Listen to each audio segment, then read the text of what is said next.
Көп адамдар ойлайды, пайғамбарымыз саллаллаху алейхи вассаламның хадистерін, не Құрандағы кейбір аяттарды естіп, кереғар түсінеді. Ол хадистерде айтылады, адам баласы жәннати не дозақи деп жазылып қойылады маңдайына дейді. Анасының ішінде жатқанда бір періште келіп жазып кетеді дейді. Жан үрлеп. Содан бір адам шығып айтады ғой енді, әй, ақыры жәннати екенсің, онда намаз оқып не керек? Бәрібір жәннатқа кіресің. Дозақи болсаң, онда намаз оқып не керек? Бәрібір дозаққа кіресің.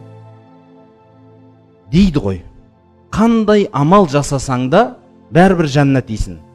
Немесе дозақисың десе, онда бұл өмірдің мәні не дейді. Сөйтіп кейбіреулер, қазақтағы сөз бар, адамның басы Алланың добы деген.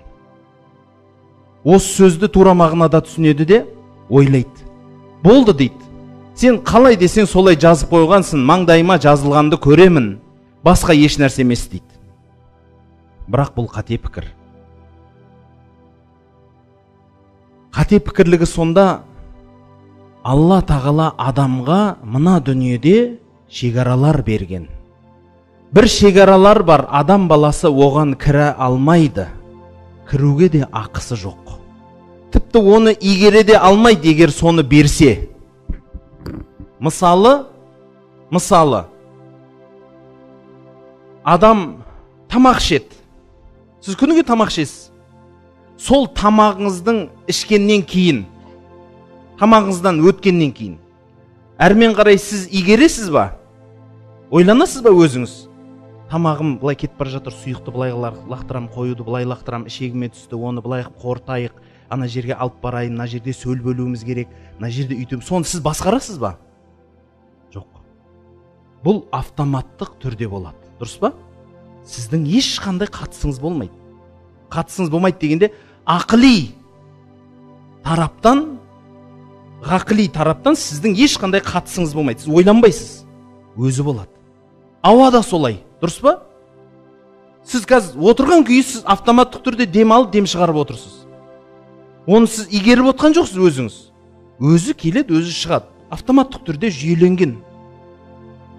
Енді бір белгілі бір мөлшерде өзіңіз ұстай аласыз, өзіңіз жібере аласыз. Бірақ дегенмен, ал егер сіз ойланып отырсаңызшы, әрбір деміңізбен әрбір шығаруды, жұтуды, адам өліп қалар еді.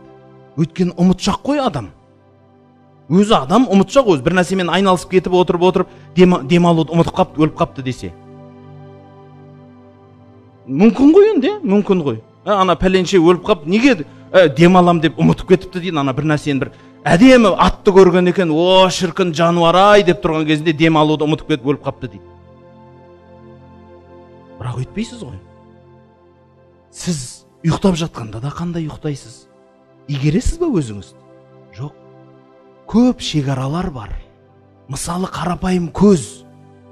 Көздің ішіндегі қарашықтың қаншалықты үлкейіп кішірейтінін білесіз ба?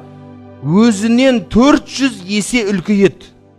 Өзінің мөлшерінен 400 есе үлкейеді қарашық. Айтып кішірейе қалады. Соның әрбір жаңалдегі анау сол ненің тілімен бір жобалатып біздің Домбайша айтқанда қарашықтың объективін кішірейтіп үлкейтуді біз атқармаймыз ғой, қанша жарық түседі, соны игереміз, соны кішірейтеміз дейсіз ба? Жоқ. Егер сіз өзіңіз игерсеңіз, қашан соқыр болып қалар едіңіз, күйдіріп жіберетін едіңіз ар жақтың бәрін. Айналдырған кішкентай бір цифровой аппараттар қазір оңай ғой, бірақ мықты бір әдемі қымбат аппарат алыңызшы, фотоаппаратты айтам мен. Соның өзін сауатты түсіретін адам аз.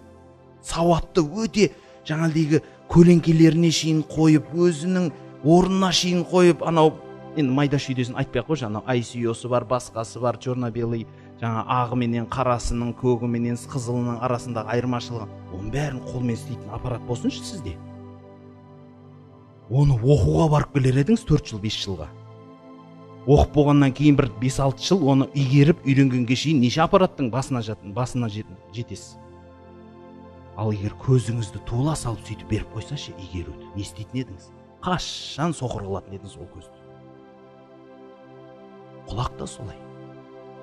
Барлық дене мүшенің көпшілігі сізбен біз басын ауыртпай-ақ қойсыншы осы бейшара.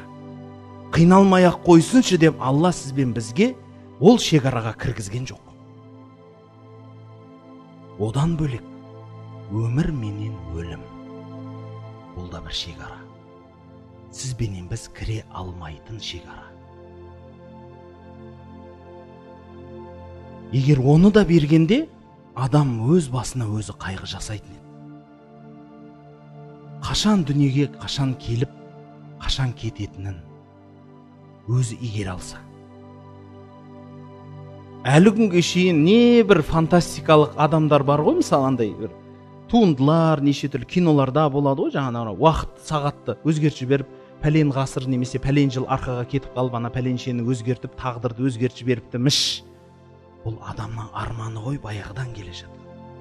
Өлім менен өмірді игере алсам деген мақсат қана. Бірақ түптің түбінде уақытқа бағынатынын сезет адам.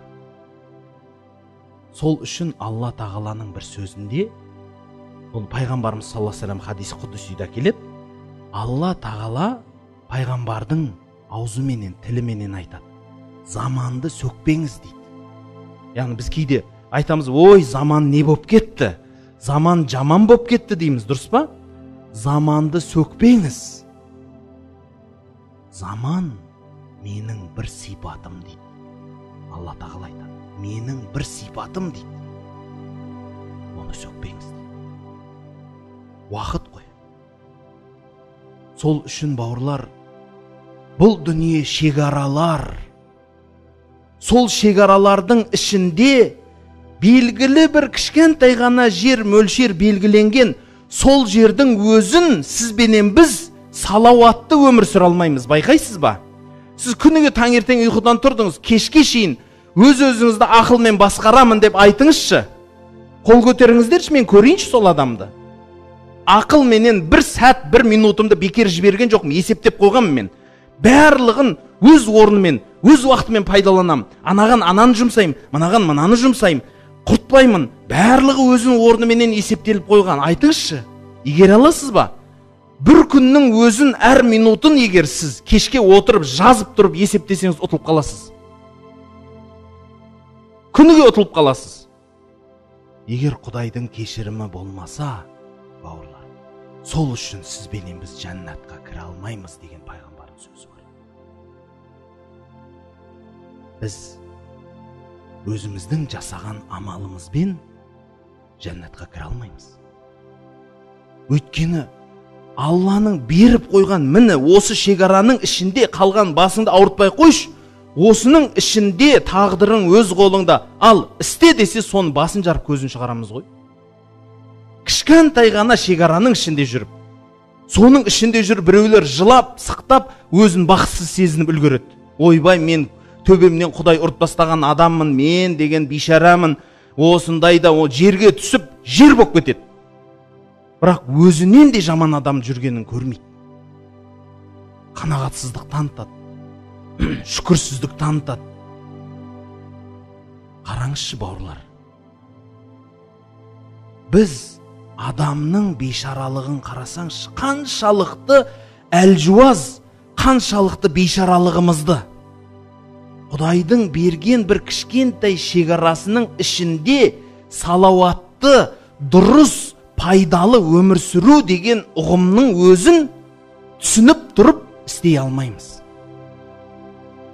Міне, сол үшін пайғамбарымыз саллаллаху алейхи ва саллям айтады, әрбір адам баласы қате жасайды. Соның ішіндегі ең абзалы кім? Өзінің қатесін мойындап, тәубе етуші адам дейді.